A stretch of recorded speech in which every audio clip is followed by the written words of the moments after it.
Hello, good morning. Welcome to the 15th episode of Restart TV, our TV format broadcasted every Wednesday at 12, noticing the challenges of this new phase after the lockdown. Lockdown, it's not finished yet, probably because our Prime Minister is going to open a second wave protection. But, well, crossing fingers, it will be the last one. Who knows? Anyway, Restart TV is part of our campaign called the Restart Emerge Stronger, created by BPRESS, our PR agency, to drive our consulting effort supporting companies needing to face the new challenges after the pandemic and to refocus their communications strategy. In the previous episodes, we talked about Italy, different sectors, their problems, their issues, and how companies are facing the new challenges.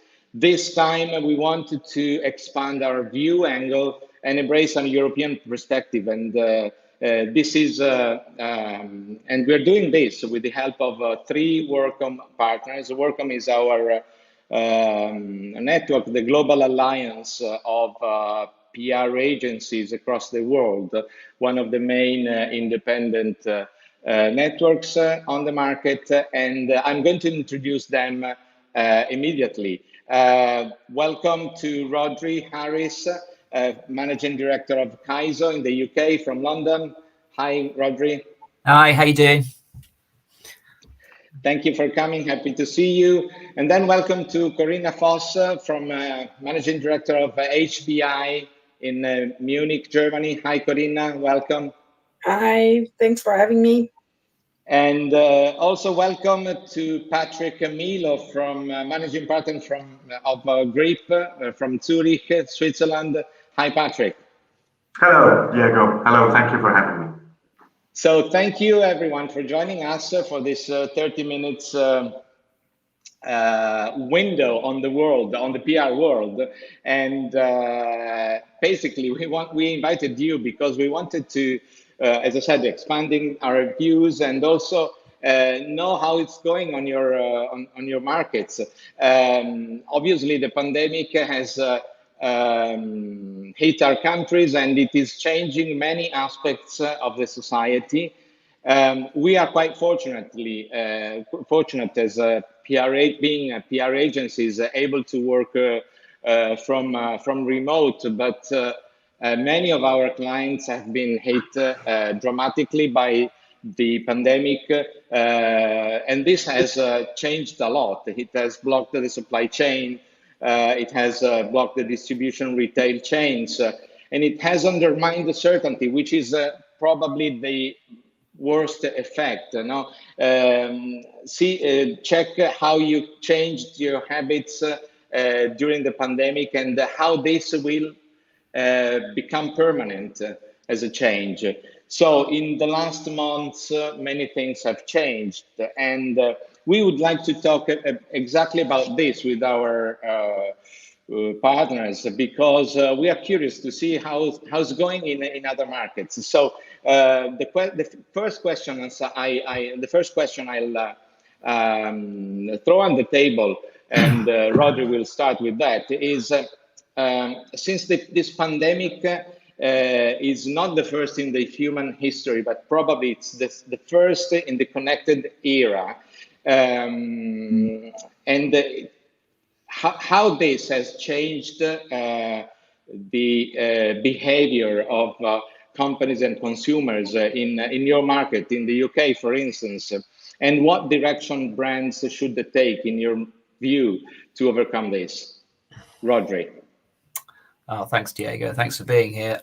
Gosh, that's a really big question, and especially on today of all days, where we're awaiting a result. Maybe we're not waiting a result, but in the US today, maybe in the next couple of weeks. But just to give the viewers a view of what's happened here, in December of last year, our Prime Minister sent a tweet out saying how 2020 is going to be the best year ever. And as a prediction, it's probably the worst ever. We, like other markets in Europe, have been hit quite badly by the coronavirus pandemic. On the 16th of March, we closed our offices. On the 23rd of March, we went into a full lockdown. That really, we didn't, as a country, we didn't emerge from that until around about sort of June, July, and over the last month, and that was fine. And over the last month, we've moved back into various restrictions. And actually, as tomorrow, the whole country, or rather England, because Wales is looked at differently here, goes into a lockdown for another month. Up until the 2nd of December. So we are absolutely, as a society and an economy, have been sort of impacted a lot, and there's been lots in the press about how badly our government has handled this, and the numbers of deaths and the numbers of cases are there for all to see. From a business perspective, I think very much like my colleagues on the call, we work in a world, this might be the first pandemic in the connected world, but we work in a connected world. We work in a virtual environment. We all work.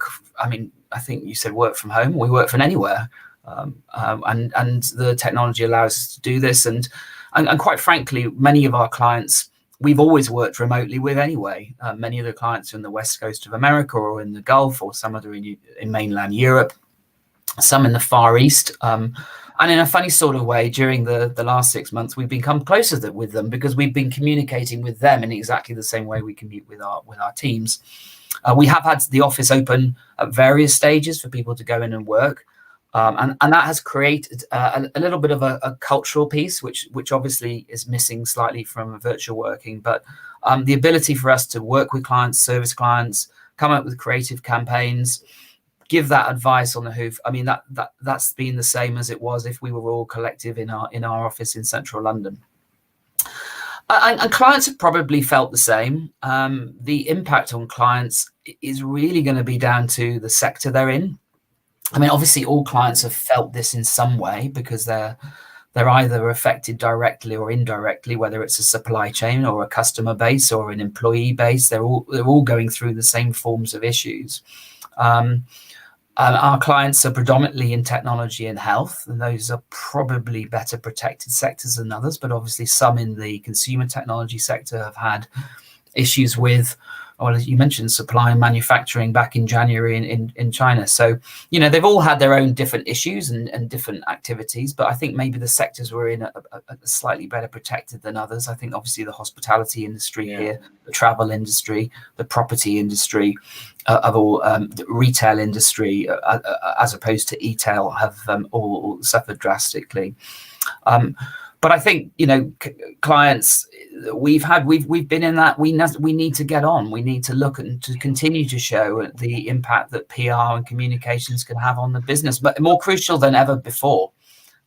So it's been an interesting time. I would just say the one thing I haven't mentioned is obviously we have another pandemic issue coming, which is called Brexit, which happens in now 7 weeks' time. We thought 2020 was going to be the year that we all prepared and dismayed about Brexit, how wrong we were. So what's happening in the US at the moment is going to have a big impact on that. So after lockdown, we have Brexit. What a year. Yes. No, in fact, we will probably come back on this topic in a future episode. So thank you for mentioning it, Rodri. So that's very true. What you're saying is very true. We are anyway all affected and all reacting, and the technology is helping us. So Corina, your agency is a technology specialist beyond other markets. So I'd like to know from you how's going on in Germany, in Munich, and how clients are reacting to this. Yeah, I think in the beginning it was nearly a surreal situation, because the first wave was we performed quite well in Germany. I mean, we are a manufacturing country. Of course, there were difficulties in the automotive industry, supply chains. But however, after the first slight lockdown, April, March, everything reopened very quickly from May onwards, and even production lines and everything looked not as bad.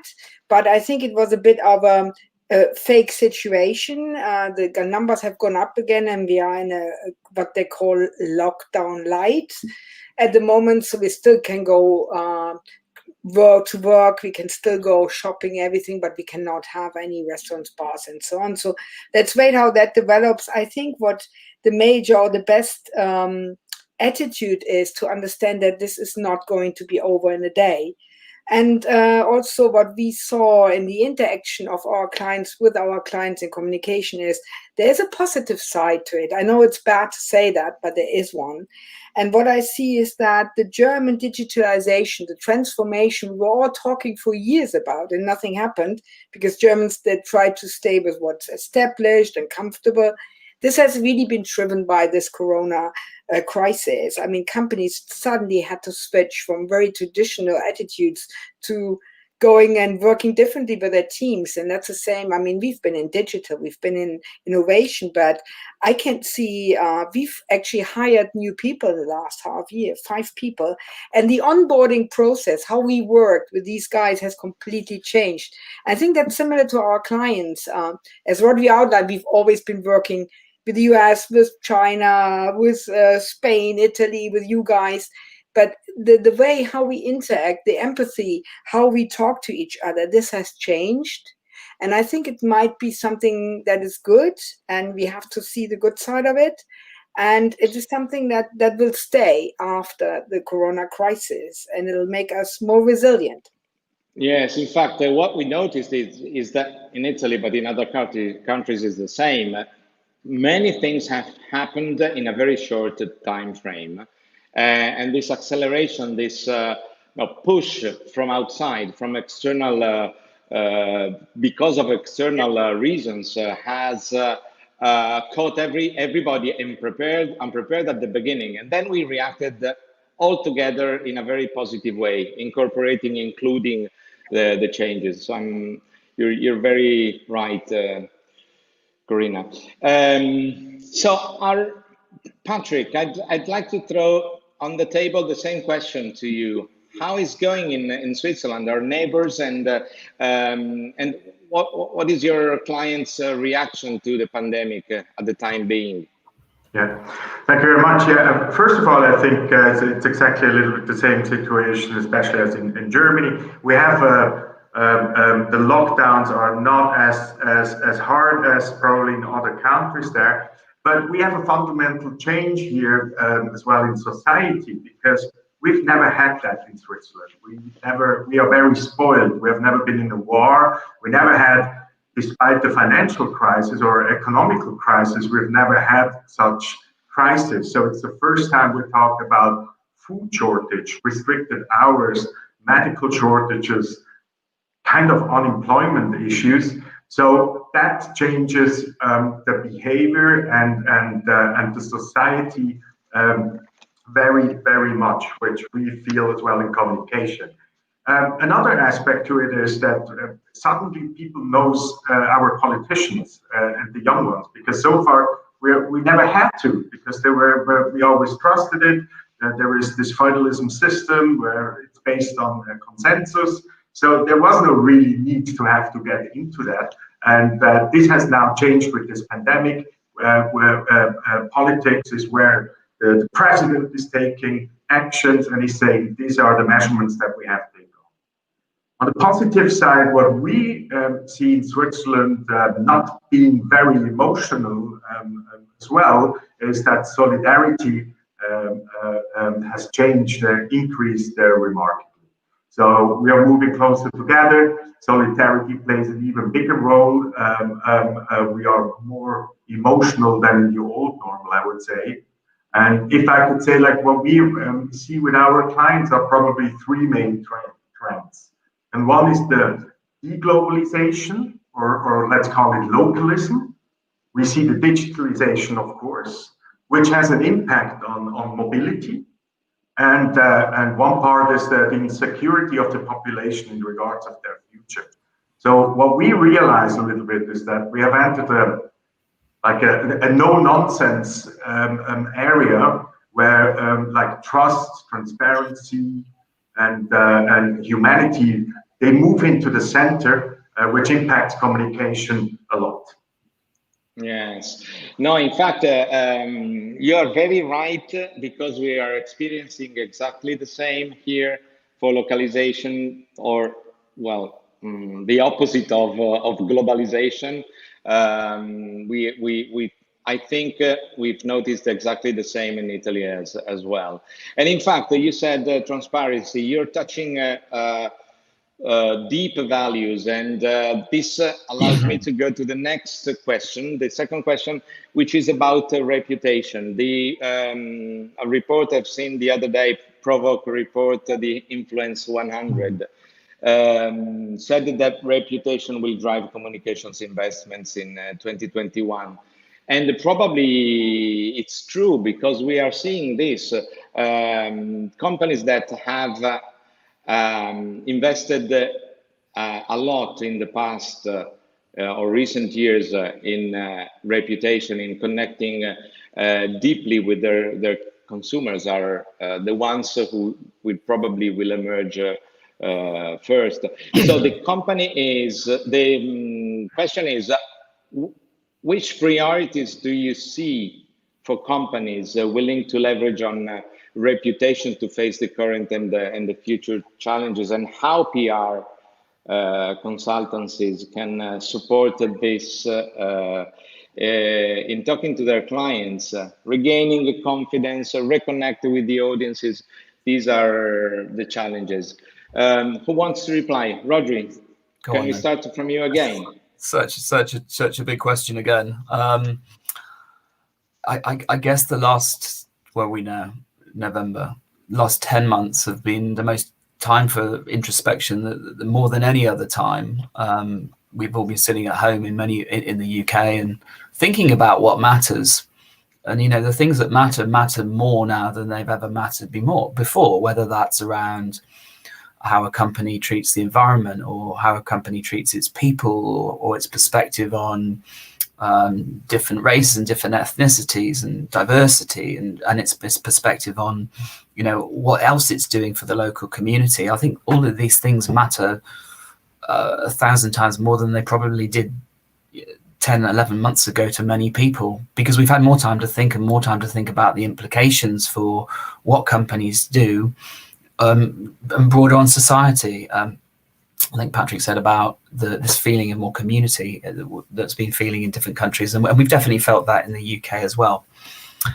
So what reputations should companies focus on? Well, first of all, by the way, I'd start and say I think the companies which can survive, there is going to be a sectoral piece to this, and there is going to be a piece on pragmatism and running a decent operational budget business.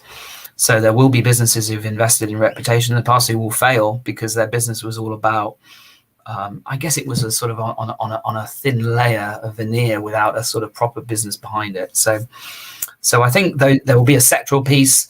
There'll be a real focus on the importance of the numbers, the importance of the operation. That's key. I mean, you know, it doesn't all very well having the best reputation in the world if you can't deliver a decent product at a decent price that will get to a consumer on time, or will make an impact with a business. That will, you know, it doesn't matter what else you say, that won't make a difference.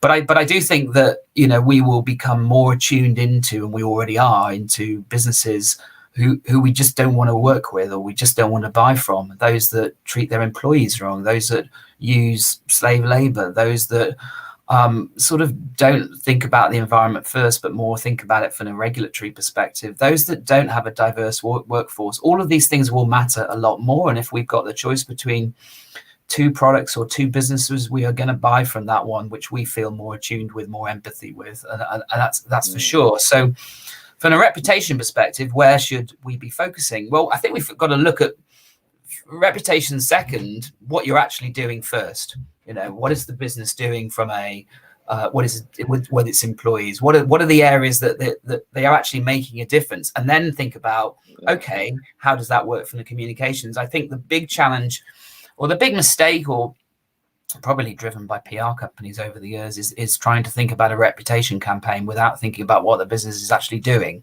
And I think where we've seen over the last couple of years is is where those companies get found out, where it just looks like PR. So, you know, hopefully, I think this period is going to be a great period, a really interesting period to be in PR, because you'll be looking into the business a lot more than out of the business.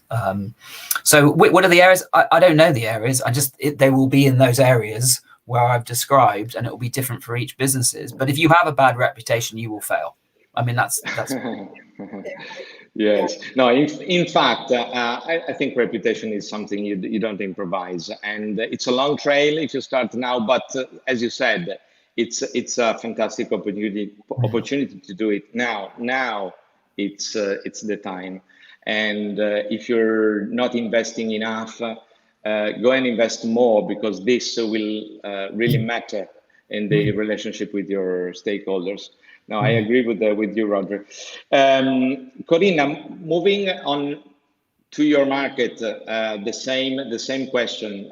Reputation, how does it count, and what do you see also from your perspective as PR consultant, but also from the perspective of your clients, how things can create opportunities?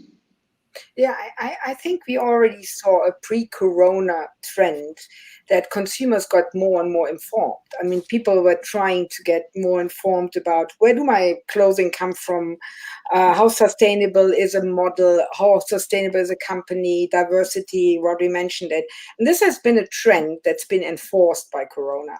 The consumer is getting more and more interested in what do I buy? What is this company stands for? The values. What do they do for their community? How do they treat their employees? A big thing, their talents. So this is something that's been enforced by Corona and won't go away. So very important for brands is to think not about their reputation long term. And I think the consumer is now so educated. So this fake reputational stuff that's been done, like we had a lot of stuff here in Germany on campaigns on sustainability that were just fake. I mean, a bit of sustainability. So I think what happens here is that the consumer will get very critical. So its reputation has to be in a full concept, and it has to be really down to the core of a company. It has to be lived by the team, by the decision makers. And that's what we see also with our clients, that the empathy for your community, how you stand for your product and your values, that is something that will stay after Corona, like so many things. And I think it's very important. I think an educated and grown-up consumer is good for a society. Yeah, absolutely. So I think that's what we see in the communication. Also, we work for some EU projects that work in sustainability. Pretty important, these aspects, not only from a consumer, but also from a political and society view.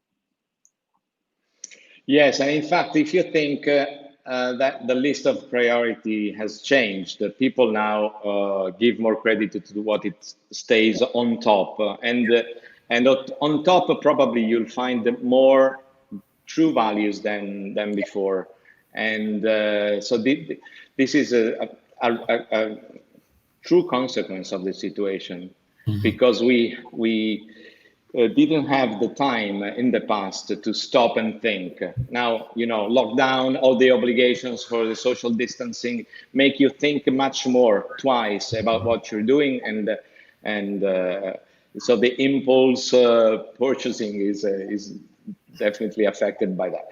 Anyway, the third guest, Patrick, from Switzerland. How do you see reputation in general, and do you align with the others in considering this a great opportunity for companies in the next future? Oh, absolutely. I mean, I couldn't agree more. Yeah, I mean, true character is revealed in crisis, and I mean, this applies to people, to humans, as it applies as well to companies and brands. And I mean, in recent weeks, we have seen as well, like many companies that have made the pandemic issue, addressed it in various ways. And the benefit, the statements, they were not always great. So I think it's very important, first of all, to understand that not every company and every brand always have to have an opinion or to say something about everything. And one major point we are making as well, what we're seeing is in times of crisis is probably not the best time to scream all the time, buy, buy, buy, you know. So limit the communication to the topics that are central to your brand identity, and try to offer consumers, your community, and above all your employees, like really added value with a purpose. And I think this is what this. I think we have to be ready for a new world order, especially for the next immediate future, where purpose is going to be one of the major things brands have to focus on. So, I mean, they have learned now to how quickly they can change or restructure logistics and supply chains and all that. But now is all of the potential is as well in how can they build purpose-based strategy and culture, I believe is key. So a strong corporate purpose built on shared human values and appeals to customers, employees, and other stakeholders alike, right? So I think we are not in the time, and this is very important, that I hope so, and I hope as well that when we get out of this pandemic, that phrases like, we have always done it that way, or it has always been like this, that they will become obsolete, because now it's the time to think big. I think now it's a time where we have to be courageous as well, and we have to remain confident, and let's not ourselves to be tied down that it has always been like this, because it is already different today. So I think that's a very important message to bring along. Yes, changes have already happened, and we have to realize that and adapt quickly. And your remark about the purpose, the why, you know, following Simon Sinek indications, he said people don't buy. They buy what you believe. They don't buy what you sell simply. So this is important for every company in every market, and it's really becoming very true for everyone. Okay, so we are nearly running out of time, and so I hope it's been a productive discussion for everyone, and with many takeaways for who's dealing with PR like us, and who deals with communications in general, agency side and company side. I think stopping and thinking is a good way to approach the next phase, as many of our guests said in their replies. And I want to thank them warmly.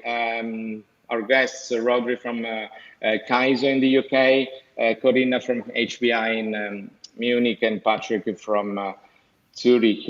And I think I enjoyed very much sharing with you experience and thoughts, and getting a bit of your wisdom. And so I thank you very much, and I wish everybody a great rest of the week. And let's keep in touch with through the social channels, because nowadays it's like this, or send an email.